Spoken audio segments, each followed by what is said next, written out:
Welcome to Made to Make. Here we talk about creativity, the challenges that come with it, and why we keep showing up anyway. Because hey, we are all made to make. Welcome to the Made to Make podcast. I'm your host, Shannon Grissom. Today, I'm joined by Brendan T. Kelly. He's a writer, artist, veteran, and storyteller whose life has taken him from small-town Texas to military deployments around the world. Now, after serving 22 years in the U.S. Army, Brendan now uses his writing to explore resilience, creativity, and the realities of living with PTSD and mental health challenges. His mission is simple but powerful: to remind others that they are never alone and that life's hardships don't have to define who they become. Welcome, Brendan. Hey, thank you. I appreciate it. Hey, no problem. Hey, so were you always a creative kid, or is this something new? Oh, I definitely was. I come from a creative family. My grandma on my dad's side was an oil painter. My dad was an artist, and it's kind of something I've always been engaged in. Even as a kid, I painted, I drew, I would write little stories. And as I continued through life, I always had a well-stocked supply of art supplies readily available for myself and, my family now. Well, you've done so many different things. I mean, you've had like a zillion different lives, from small town Texas, going back and forth to California, being a soldier, a leader, and now a novelist. What's the common thread that connects all the different Brendans? I guess the sense of there's more life to live. And in some situations throughout those journeys, there's a better life to live. So, that kind of kept me going even in the darkest moments. And in my adult life, being able to look to my left or right and see my amazing wife there supporting me, and I was like, okay, I'm not alone. I got this. I've been blessed with tremendous support from my husband as well. It really helps. So I'm thinking about, you've got this creative side, and then I noticed you got your MBA, Lean Six Sigma Black Belt. So there's that whole intellectual, structured side, and then the creative side. How do those work together? I think for me, I've always been that way. Even as a little kid, I was very creative, very active, always wanting to explore, do things, or paint or draw something. But at the same time, I was also that little kid that had my room clean, had everything organized. I had my clothes laid out the day before. So it's something that just kind of flowed with me through life. And now, in a professional environment, especially with my writing, with having my book published, I'm able to bring the two together to help manage this journey of my life. And at the same time be that storyteller and paint those beautiful word pictures that I can share with people. I think it's great. I mean, it's a whole brain thing. You're using both sides of your brain, not just one side. So when did you're an author now, when did you first realize that storytelling might be more than just a hobby? When I was going through difficult times, difficult mental health challenges, and even before I could give them a name, I would always type up stuff or write out stuff of thoughts and stories in my head, just to kind of get them on paper and these days get them on the laptop. Then a couple years ago, I was going through my notes, kind of doing some writing, and it clicked a little bit that I felt I had a great collection of stories, but they needed to be brought together and fine-tuned, and it could be a book. So I started doing that. I started putting them together, creating this story outline, and then fine-tuning my writing. Then at that point, I felt I had something to start pitching to publishers and literary agents, and here I am. That's great. So, there are people that focus on creativity in a limited way where they think it only has to be something beautiful. I think there's beauty in your sharing your journey. And so it might not be a traditional, what people might traditionally think of beauty, but there is beauty on shining a light on difficulties and how people get through them. So, do you think that your creativity has allowed you to express things that might not be easy to do in a just a conversation with somebody? Oh, absolutely. I can remember when I was going through a mental health outpatient program. I had just recently been released from a inpatient treatment, which helped to really get me on track. But while in the outpatient program, so many thoughts and learning to deal with, the anxiety, the depression, the PTSD, and just everything I've done, there were moments that I would grab a blank canvas and just start throwing paint on it, even using my hands to paint, just to get a feeling out there. And I could look at it and say, yep, that's about what I'm feeling right there. But at the same time, I was able to bring that back to my group for my outpatient program and share it and talk about it and explain the emotion I was feeling and how I had the energy and I just had to get it out in this form.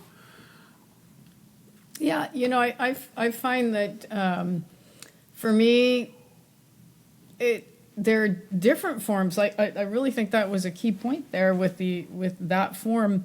Sometimes I do I call them throw up paintings, where I'm just letting it all out, right? And it's not meant for anybody to see. It just gotta, it can't be in there anymore. It's gotta go. And then, and so those are almost a precursor to the writing, because when I start writing, I'm actually naming things. I might not even know what's going on when I'm painting. It's just coming out. So does it work like that for you? I think it does. When I'm painting a lot of the times, or even drawing, I'm just kind of sketching, going with an idea, see where it goes. I'm not worried about if it's perfect, if it, meets all the requirements of what art should be, but at the same time, I can explain it. And I can also, if I'm on working on a particular part of a book, like I was with the Echo of Silence, I can explain that in words, that feeling, that need to, get it out, but then also share the story. And, I've had, knock on wood, amazing feedback from people that have bought my book, they've read it, and they've shared stories with me. And it just kind of gives you that warm feeling like, okay, hey, it's reaching the people that need to hear the story. Yes. So for listeners who are carrying invisible wounds of their own, what would you suggest as far as creativity and helping them let it out? Well, first thing, you have to be vulnerable. You have to be vulnerable enough to admit you're hurting, that you're dealing with something that, you can't do alone. And, whether it's to a trusted friend, a family member, or a medical professional, get that weight off your shoulders first and foremost. And then I'll tell everybody, play with any possible genre of art you can and see how it feels. Maybe it's clay work, and where you can just punch the clay and shape it and turn it into something, then set it in the sun and see how it looks tomorrow. Or even painting, as I mentioned earlier, just, I'll throw paint on a canvas, sometimes use a brush, sometimes just use my fingers and make cool designs. Just let it flow. Don't worry about what it's going to become. Just be in the moment and appreciate the aspect of creating. Great advice. So I'm thinking about your novel and your character, Jack Mercer. How did he emerge? Well, when I was putting everything together, the writing, the book, I was talking with close friends I have that also served in the military, and family members, and there was more story than just my story. There were other challenges people faced, so I wanted to include as much as possible about this life of Jack Mercer, where it wasn't just Brendan's story. It was a story that a lot of veterans, a lot of people dealing with, traumatic events or injuries go through. So I built it out, I gave him a name, and now Jack Mercer kind of represents not only me, but all those that go through challenging times and are just trying to find their way back to a place of normal, a place of home that isn't just four walls, but family and loved ones with you. Can you expand on that as far as what home means to you, for Jack, for you? Absolutely. In the story, and even for myself, I made a lot of moves in my lifetime. My mom moved a lot when I was a little kid. We went back and forth from Texas to California, small town to Sacramento to back to Wellington. And then, of course, in the military, I was moving every, 2 to 3 years. And that's not even counting deployments that we would go on. And home kind of became this fictional place that it doesn't really exist. It's made up because I'm going to move in 2 years to a new place. But through the story and through my life, I had this mindset that I'm just going to move to the next place eventually. No need to really think about establishing roots or connections or anything.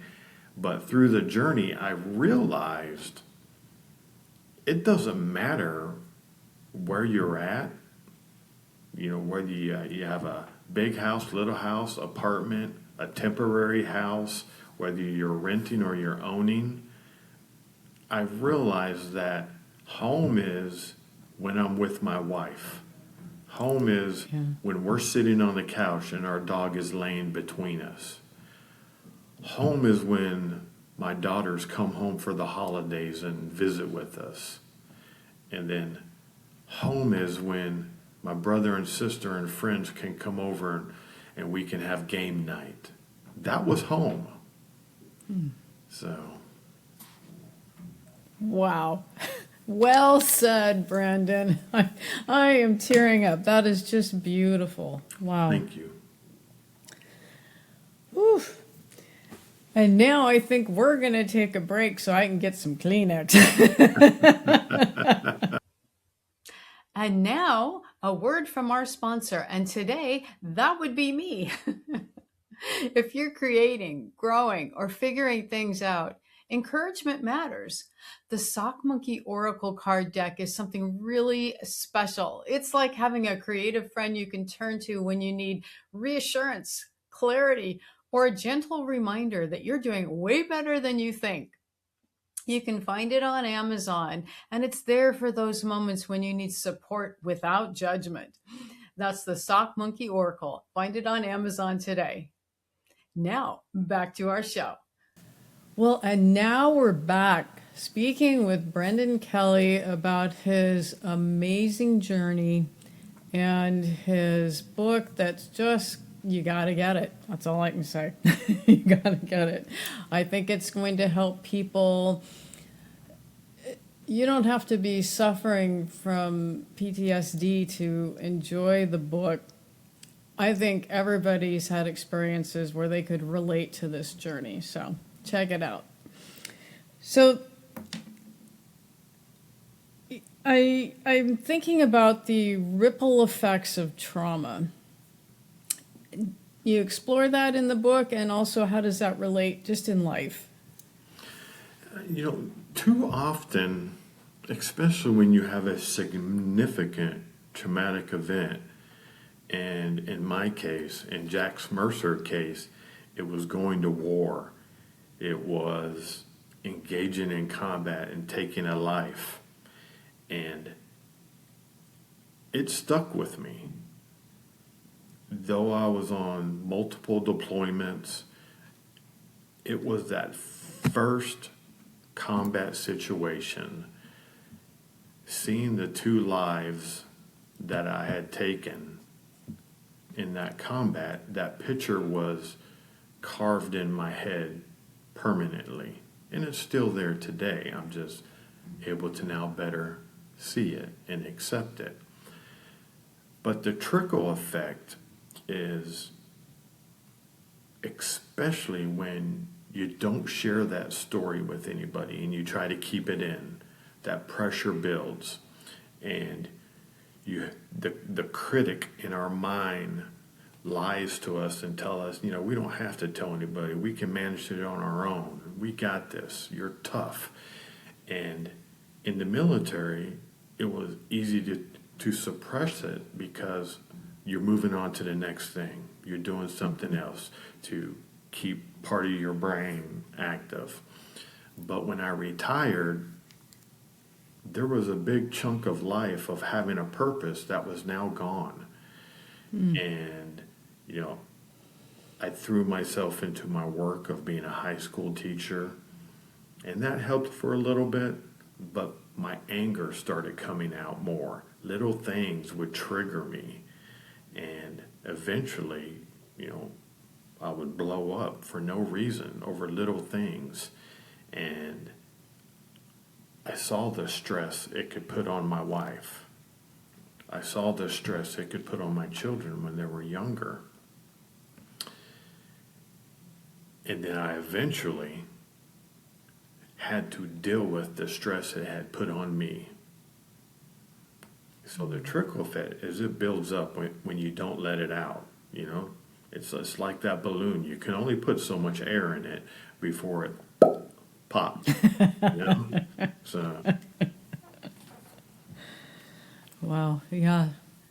The title, Echo of Silence, is incredibly powerful. Can you speak to that and how you chose that?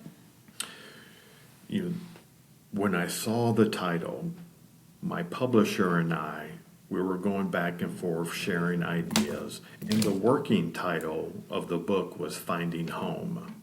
And we had discussed, back and forth that, maybe we want to change it up or mix it up. And I was open to it.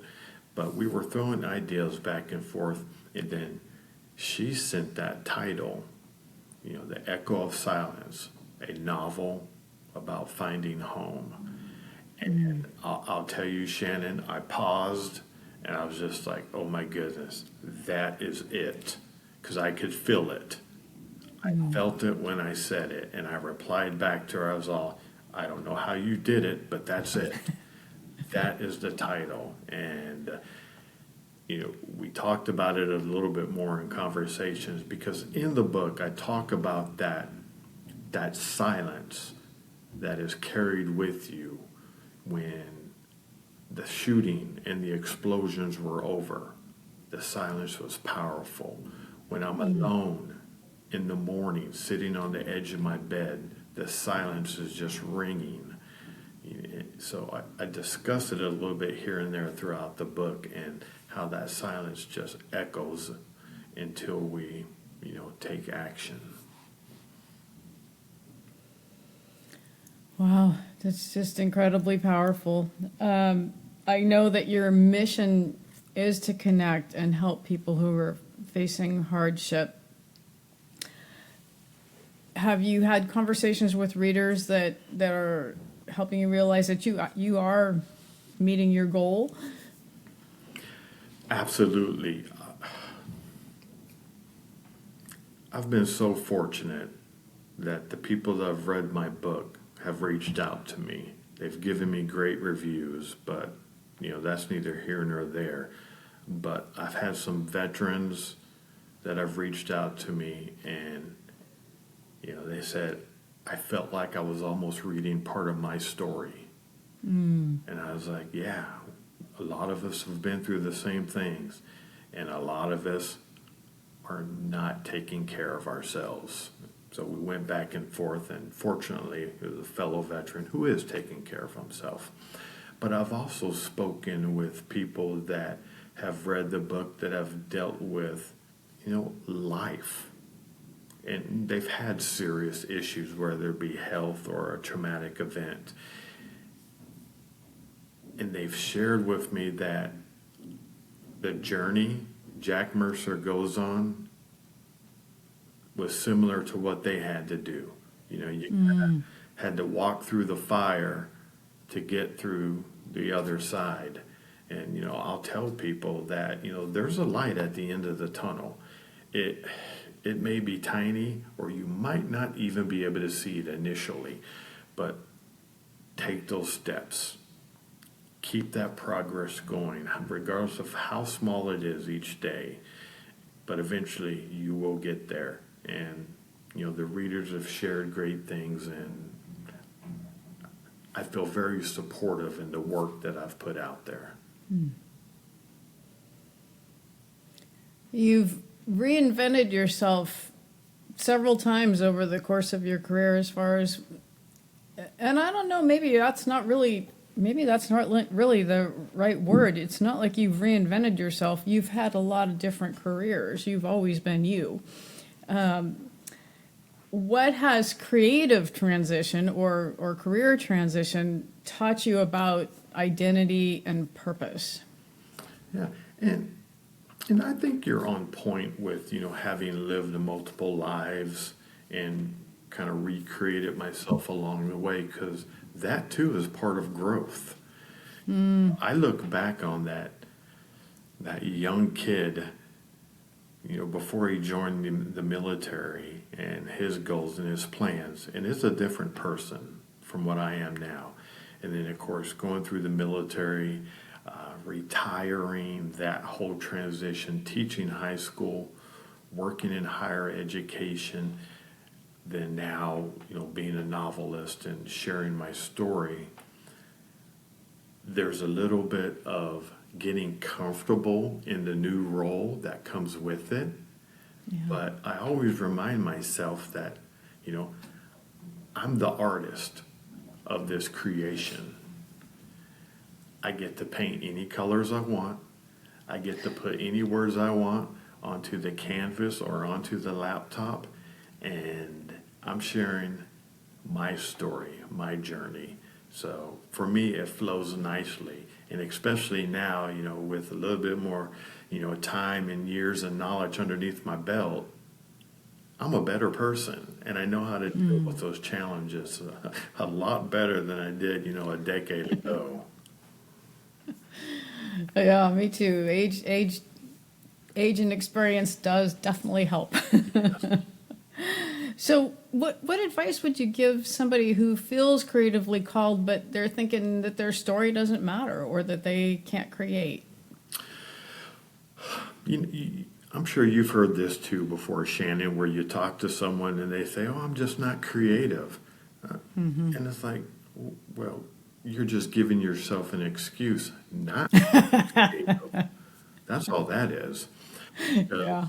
Art is so subjective, you know, and art is about not trying to gain popularity from what you do. It's about getting your emotions, your thought, your ideas onto whether it be a canvas, whether it's in the form of a sculpture, whether it's in the form of words on paper or on a laptop to make a book. Just start by trying.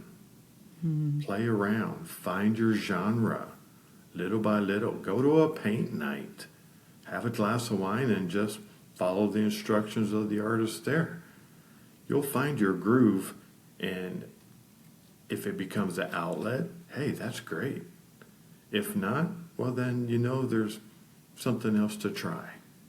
Yeah. That's great.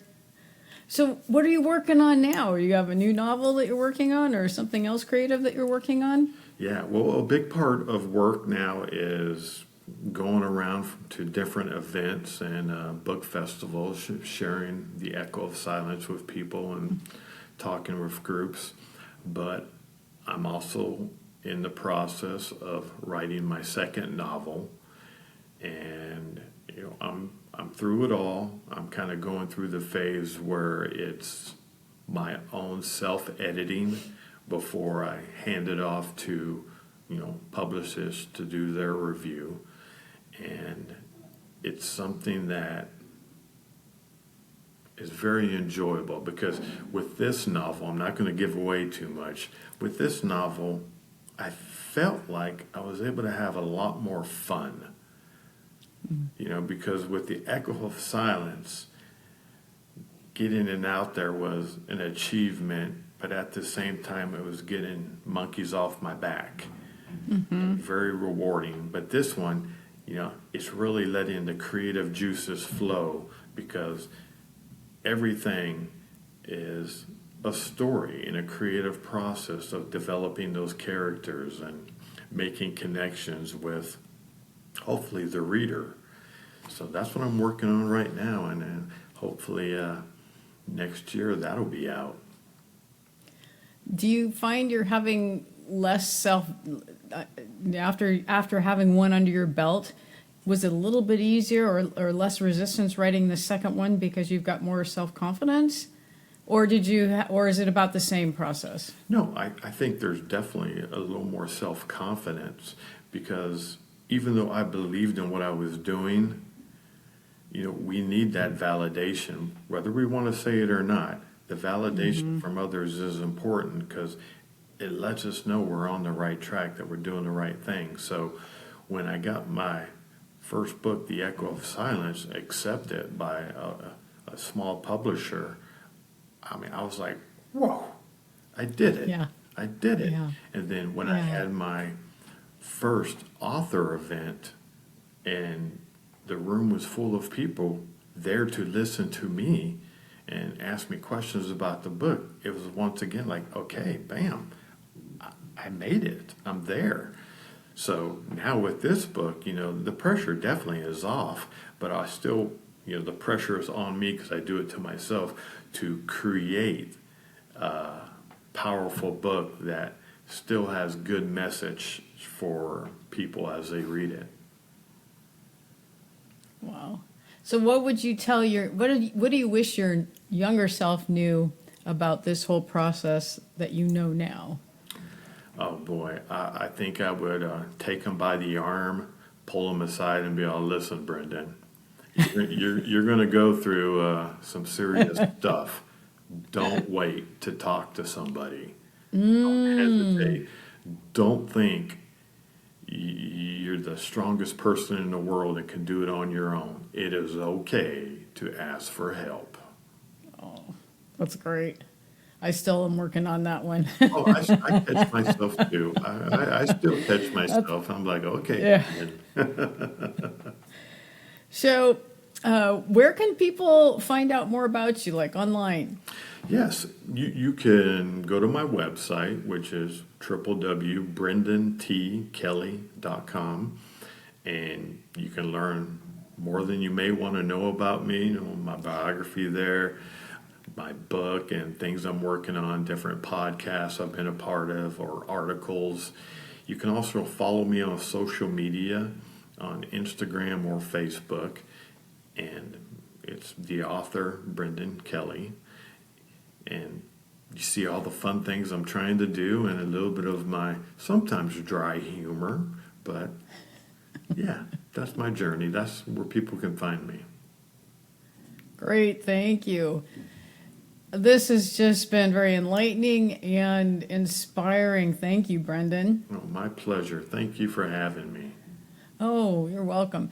Hey, thanks everybody for tuning in again. Please be sure to like, subscribe, and share so that I can bring more inspiring episodes to you. I'll see you next time. That's a wrap.